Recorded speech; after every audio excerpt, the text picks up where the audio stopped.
Hello everyone, welcome to my channel. I'm Jordyn and welcome to my X's and O's readathon vlog. I am so excited for this readathon to be happening. To be honest, the last several readathons that I've participated in, I have had fun with them, but I have absolutely failed at weekly vlogging them or vlogging them in general, and I am determined to turn that around with this readathon to get back into readathon vlogging. So that's what we're gonna do. Small disclaimer, I am actually starting this a day early. It is the afternoon of January 31st right now. The readathon doesn't officially start until tomorrow. However, I am actually leaving for a work trip on February 5th, which is the last day of this readathon, so I don't think I'm gonna get any readathon reading done on that day. So I thought I would shift it one day earlier, get started on my TBR, and that way I can still get 5 full days of reading in for this readathon because I've got some books that I want to get through. So the idea behind this readathon, it is inspired by Valentine's Day, and we co-hosts split ourselves into 3 teams. We've got Team X, Team O, and Team Double Agent. Each team has their own bingo board of reading and activity prompts to do.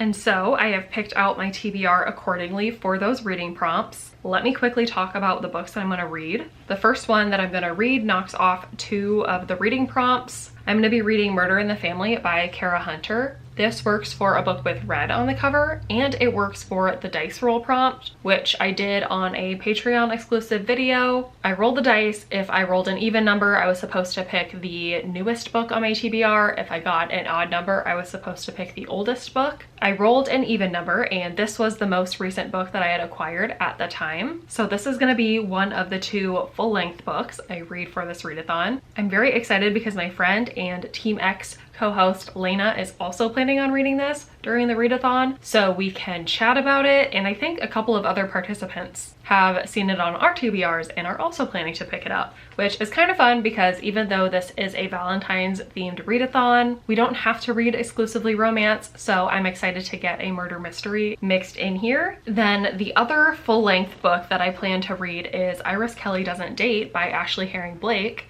This is the 3rd book in a queer romance series. I don't know the specifics of the plot other than it's between these 2 women, and one of the prompts on my bingo board is to read a book with 2 people on the cover, so this fits that. And this should be a quick, fun romance to knock out during the readathon. The one reading prompt I am not hitting yet is to read a romantic suspense. We will see where this weekend takes me. If I have time to fit one in, I might try to. But bonus reading that I also want to do is I want to read this collection of 6 short stories that are written by some pretty popular romance authors. A couple of them I have loved in the past. They just released this collection that's free for Amazon Prime members. So I downloaded them. I have the audiobooks. They're all only like 1 or 2 hours long. So I'm also gonna try to sprinkle these in throughout the readathon, share my thoughts, and I do know some other people are also trying to read these this weekend, so it's gonna be a fun time talking about them. So those are the reading plans for this week. As far as other plans, I honestly don't have too much going on. Like I said, I'm leaving for a work trip on Monday. So really this weekend and these few days before that are just preparing for that. I'm pre-filming some videos. I'm getting my packing list and everything ready. I'm working ahead on actual work to make sure I'm good to go. So it's busy, but it's also fairly calm in that I don't have other like social activities going on right now. So honestly, I'll just bring you along for whatever I end up doing. Catch some B-roll of the kids because they're always entertaining. But yeah, this is overall just gonna be super casual. I will check in with you tomorrow, hopefully with a reading update, because I do plan to start on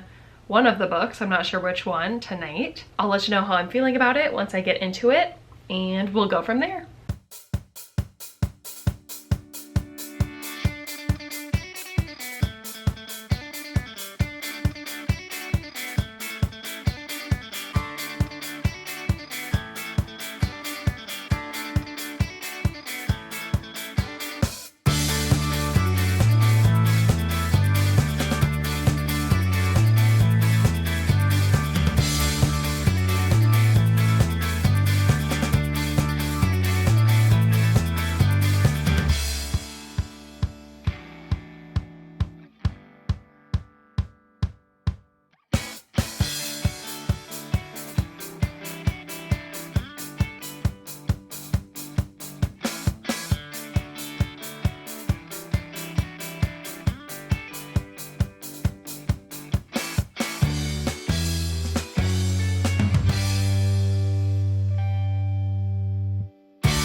All right, it is much later. I thought I was gonna wait until tomorrow to do my first check-in, but I've actually gotten a lot done tonight. So I figured I should come on here, tell you what I've been reading, meaning listening to, before I go to bed and forget it all. So let's talk reading first. So I have been listening to a couple of things. First things first, I started listening to Iris Kelly Doesn't Date on audio. That is not working on my phone, so let me pull up the physical book. But I'm really enjoying this so far. I'm not really sure how far I am. Let me see if I can find out. It looks like I'm a little less than halfway, maybe 40% of the way through, and so far I'm really enjoying this. This is quite cute. We're following these two characters who originally meet through a really disastrous one-night stand, which was pretty funny to read.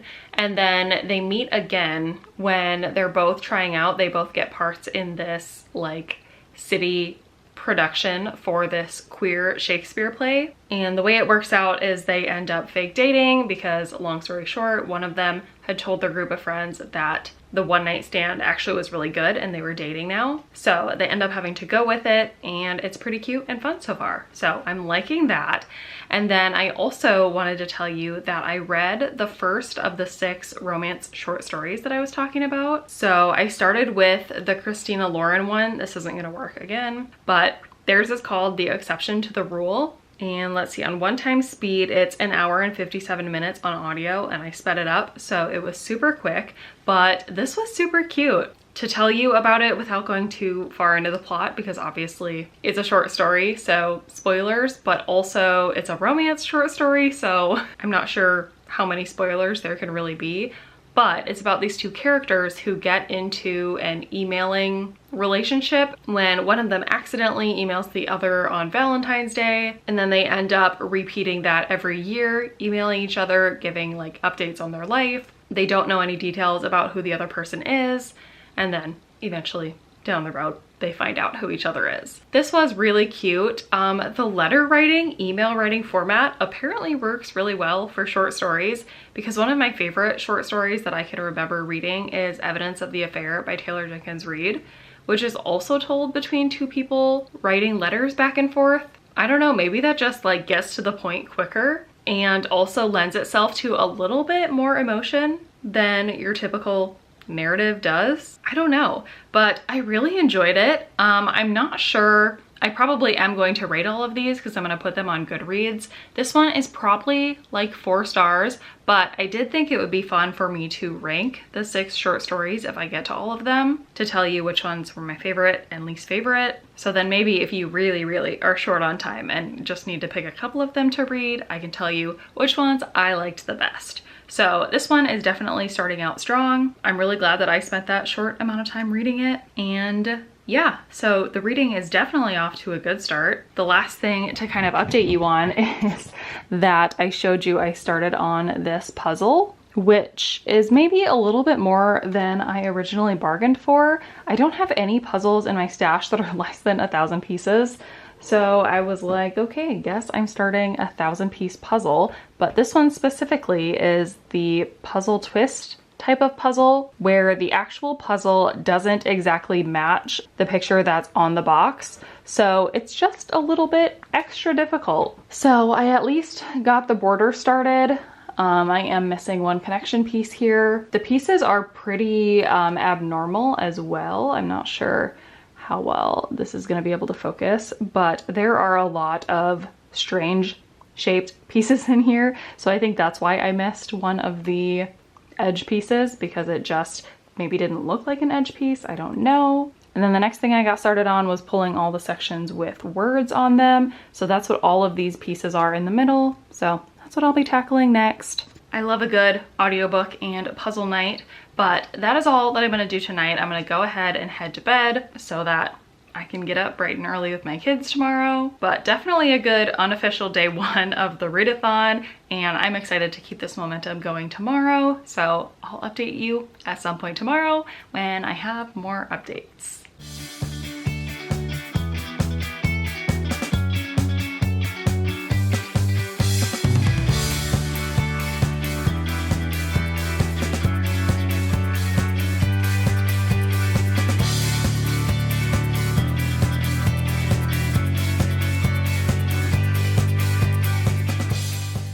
Okay, am I gonna do all of my daily updates from this same spot? Possibly. Hello everyone, welcome to the official day one of the readathon. I have some updates. It is mid-afternoon of the next day, February 1st, and I've made some progress on reading things, so I thought I would come talk about them. So last night, while I was getting ready for bed and laying in bed, I listened to one more of the short stories. I listened to the one by Abby Jimenez called Worst Wingman Ever. And to give a very brief synopsis of this one, it is actually kind of similar to the Christina Lauren one. It's about this guy who leaves a note on this girl's car on Valentine's Day. It's supposed to be a note from his brother to his brother's girlfriend, but he didn't get the right car, so he put it on some random girl's car. So it was kind of a silly introduction, and then they enter into a letter writing back and forth thing. So similar, like I said, to that email one in the first story, which I thought was interesting that two of the stories have such a similar kind of setup, or like their improbable meet cute is so similar. But then again, I guess the prompt of improbable meet cute, that's a pretty common way to start talking to somebody by mistake. So yeah, I definitely didn't swoon at this one as much as the Christina Lauren one. I didn't feel the chemistry as much, though it was definitely less cutesy in its tone, and it did have some more serious topics within it, even for a short story, which is not surprising. Knowing Abby Jimenez as an author, she often likes to cram emotional elements into her books. Normally that's what I love about her books. This one, I just don't feel like I had enough time to really care about the deeper stuff going on. So that story for me was probably like 3 stars. And then this morning, I listened to the one by Sally Thorne called Rosie and the Dreamboat. Sally Thorne is not an author that I've read from before, so I didn't really know what to expect writing style wise. And this was probably my least favorite short story so far. This is about a girl who goes to a spa with her sister, and she ends up getting trapped inside of a sensory deprivation chamber and has a little meet cute with the fireman who comes to rescue her. This one was completely fine. I feel like the premise was a little bit more fun than the execution of it. I didn't love like the conversation and banter between the two of them. It seemed just a little bit overly cheesy, and like there was nothing else to the story. So probably my least favorite, like I said. I don't know, like 2.5 stars maybe. I'll wait until I read the rest of these short stories to like solidify my ratings. But so far, like I said, my favorite is still the Christina Lauren, followed by the Abby Jimenez, followed by the Sally Thorne. And then I've just also been working my way through Iris Kelly Doesn't Date. So far I'm only, I think I just crossed over the 50% mark, so I probably will be focusing on that book for the rest of tonight so that tomorrow I can start my next full-length book and have plenty of time to finish it.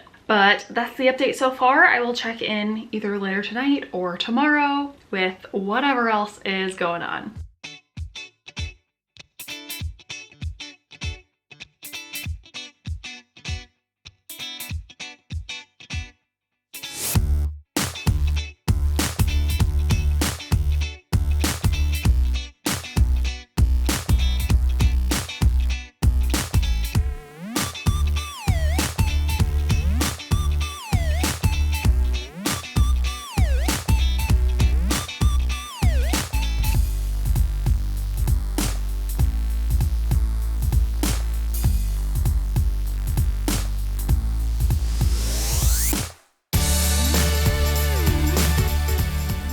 All right, friends, long time no talk. It is Friday night, and the reason I haven't really updated is because I have not made much progress on the reading front. Today was a pretty busy day at work, and also a busy day in the afternoon at home trying to get the house put together and ready for me to leave. So the only update that I have is that I finished Iris Kelly Doesn't Date, and I thought it was good. I feel like I don't have too many thoughts about it. This is kind of how I get with contemporary romances after a while, after reading a bunch of them. I feel like there's not often much that differentiates them, and this definitely fits that. It's a very light, fluffy, fun book. I did like the two main characters. I think they're super distinct, and I liked their personalities, and I liked learning about them, and their little setup situation was fun. Some of the intimate scenes in this book were a little much for my personal taste. Also, they had me questioning some things. I messaged my little group chat of besties and was like, have you ever had this experience? And we all came to the conclusion that no, we had not. So that pulled me out of the story a little bit, just from a like over dramatic believability standpoint. But other than that, it was a fun time. I do feel like it did what it set out to do. I always appreciate queer romance stories and like promoting them. So I gave this 4 stars. I think the first book in the series is my favorite, Delilah Green Doesn't Care. And then this is my second favorite, and the middle one, Astrid Parker Doesn't, what is it, Fail? That is my third favorite because I gave that one 3 stars. But overall, I liked the series and I definitely will keep an eye out for whatever Ashley Herring Blake publishes in the future because I think she does a good job.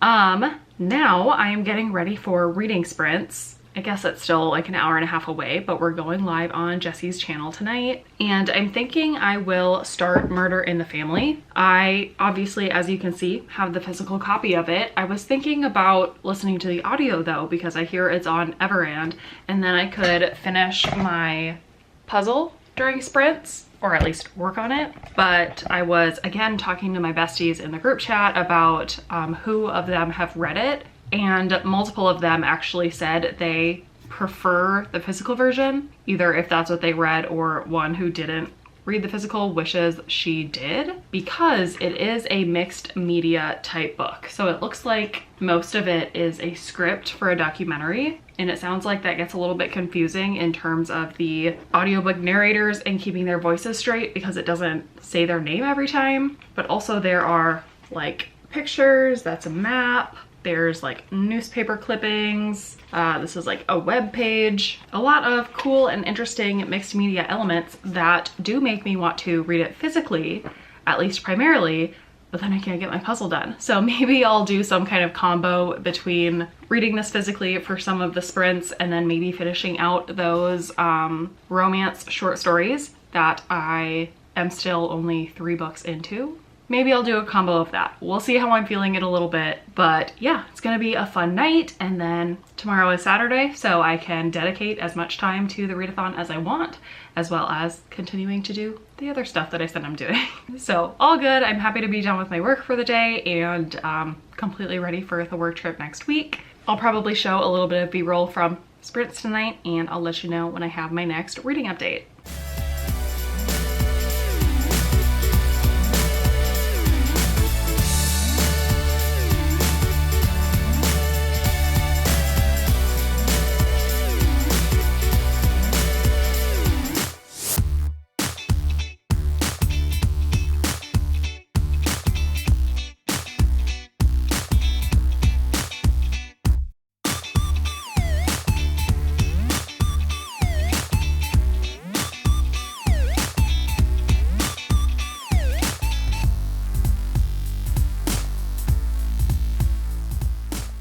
Hey friends, it is now Saturday. It is a very casual day, as you can clearly see. My son is taking his nap. My daughter is watching Peppa Pig out on the couch. Hopefully you can't hear it. I shut my door, but I can still hear it. I have a lot of things to get done, so I've been focusing a little bit more on productivity than I have reading, but I do have some reading updates. I am currently editing one of 3 videos that I need to get edited and scheduled for the next week. So that is coming along, but I figured I would take a little mental break, give you an update before I get back to it. So since we last talked, I did reading sprints last night on Jessie's channel, and those were so much fun. I know a lot of people don't usually go back and watch reading sprints if they missed them live, but if you did not watch it, please go to Jessie's channel and at least watch the first section of the live show, because she prepared a matchmaking game for us to play before our first sprint, and it was so much fun and so hilarious and so creative. Jessie is the absolute queen of coming up with online virtual games, and it was amazing. So definitely go check that out. See which fictional bookish guys each of us girls ended up picking in this little dating show game. And if you want to stay and rewatch the reading sprints, then you can get some reading in. What I was mostly reading during those reading sprints is Murder in the Family by Cara Hunter.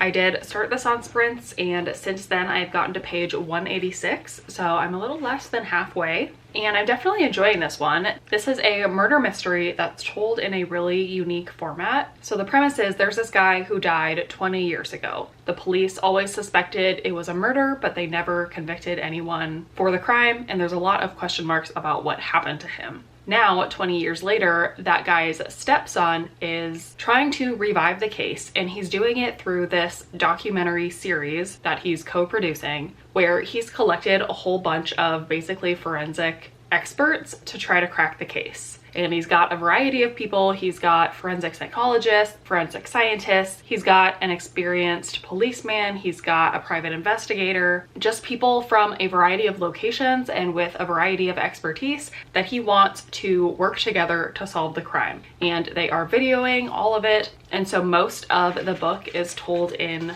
like script format. It's not scripted, but it's the transcripts of what these people are saying. And then also in the book, we get lots of other multimedia type elements where we get like newspaper clippings, we get timelines of where people were at certain times, we get call sheets for the documentary, we get reviews written with each of the documentary episodes that are aired, we get like message boards of people and their theories. It's a lot of different information thrown at us, and it's really fun to read. It is engaging, and it's a really smart way to tell a murder mystery because as all of these experts are collecting evidence and talking through their theories, it's very easy for the reader to follow along and try to basically solve the crime with these experts. So I'm definitely enjoying it. I have also been listening to the audiobook for most of the time while reading it physically, and that's really helping. It is a full cast audiobook, so it's fun to listen to. Most of them have English accents because they're from the UK, but we also get some Australian, we get some US characters. All the voices and production sound different for the documentary and interviews they're doing and the newspaper reviews. It's all very cool, but reading it physically really helps all the information stay clear in terms of who it is that's talking because all the names are labeled. And for the multimedia elements, it's easier to read them with your eyes, I think, than to understand what the audio is telling you you're looking at. So definitely recommend the hybrid model of reading this book. So the plan is to finish this by the end of the day tomorrow, and that should be doable. It does read quickly with those multimedia elements interspersed because each page is not full of text.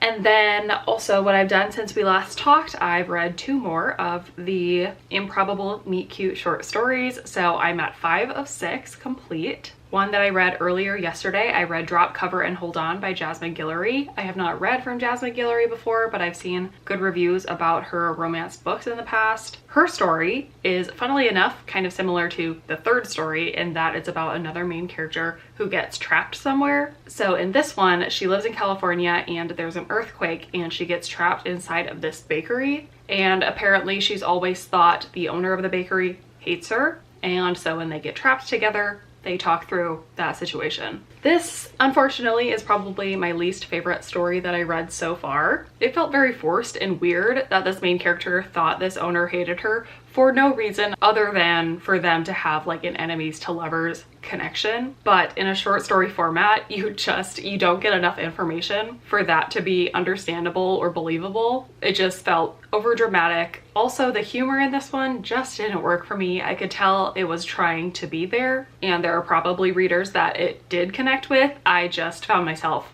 like rolling my eyes at basically everything this character was saying. So unfortunately, I'm giving this one 2 stars, and like I said, least favorite of the bunch so far. Luckily, that did turn around with the other one that I read last night. I read With Any Luck by Ashley Poston. I have read both of this author's 2 full-length novels that are out so far. I've really enjoyed both of them, so I was expecting to love this one as well. This one is called With Any Luck, and this is about this main character who's in a family who has this trope where apparently they believe that anytime they kiss someone, then that person that they kissed immediately meets their soulmate and the person they're destined to be with. And it's never the main character or her family. So it's very, what even is that movie? Good Luck, Chuck? Same exact situation. What, Krissa? Guess what? What? You can come in. Peppa scoring herself at the house. What? That is so silly. That's so silly. Do you like the new candle I gave you? I do like it very much. Are these Thank you. new swim shoes? They are. They're Mama's and Jenna's. Which one's that is? Which one do you think? These ones. Yeah. And these ones are yours, so Yeah. pretty. Thank you, sweetie. You want to go keep watching your show? Yeah. Okay. Funny one. Look, she did. It's good at her. Okay, can you shut my door, please? Sure. Thank you. Want it quiet? Yes, please. Okay, what was I saying? Okay, yeah, with any luck. So that's the background info, and then this main character is the best maid in her best friend's wedding, who is a guy, so she's the best man, but she's a woman, and then she has her romance with the man of honor for the bride. Does that make sense?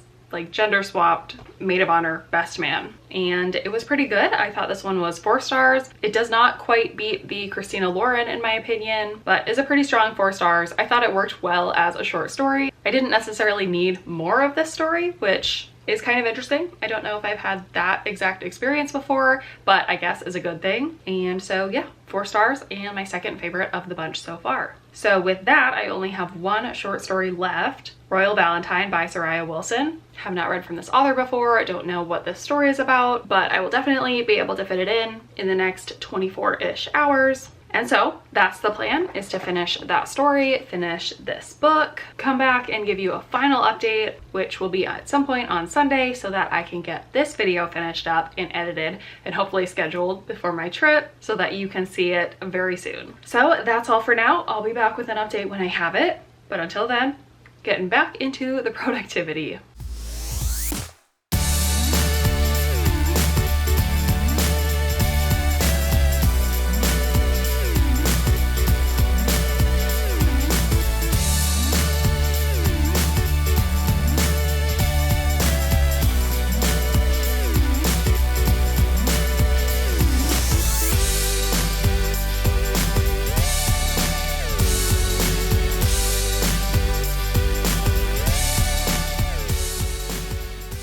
All right, my friends, we are here. It is Sunday afternoon, not quite the last day of the readathon, but the last day for my readathon. And I'm excited to give this final update because I have finished reading all the things and I can kind of wrap up my X's and O's. So first thing that I finished, well, actually, real first thing that I finished is the puzzle. My husband helped me finish it last night.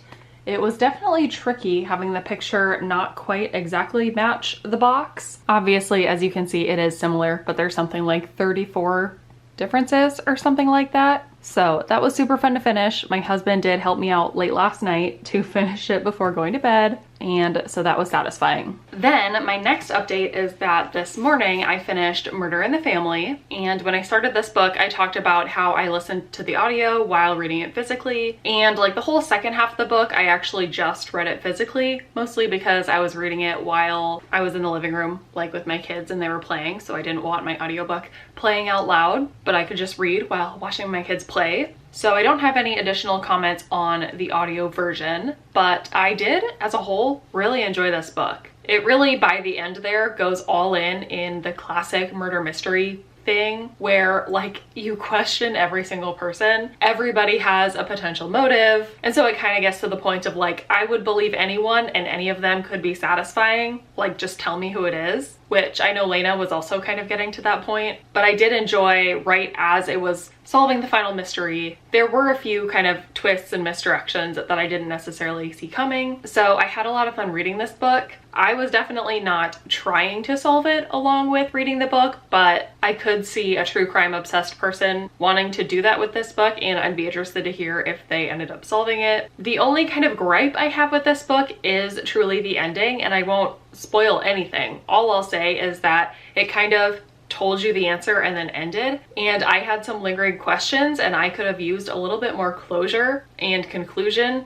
after the fact. And for a relatively long book, about 460 pages, I feel like it could have devoted just a little bit more time to the actual very end. But that is pretty much my only gripe. So I did, as a whole, really enjoy it. I thought it was creative, and I will rate it 4 stars. And then the other final reading update I have is that I finished the last short story. I finished Royal Valentine by Soraya Wilson. So this is about a princess. She, at the start of this story, decides that she wants to switch places with her assistant for a couple of days. Apparently her and her assistant look close enough alike that they switch places for a couple days so she can act kind of like a tourist in this place that she's visiting. And then her meet cute is with just this random guy that she meets on vacation. This one was just fine. I don't really care for like royal characters or storylines like that. The only way I would like this is if it's adapted into a Vanessa Hudgens Hallmark type movie.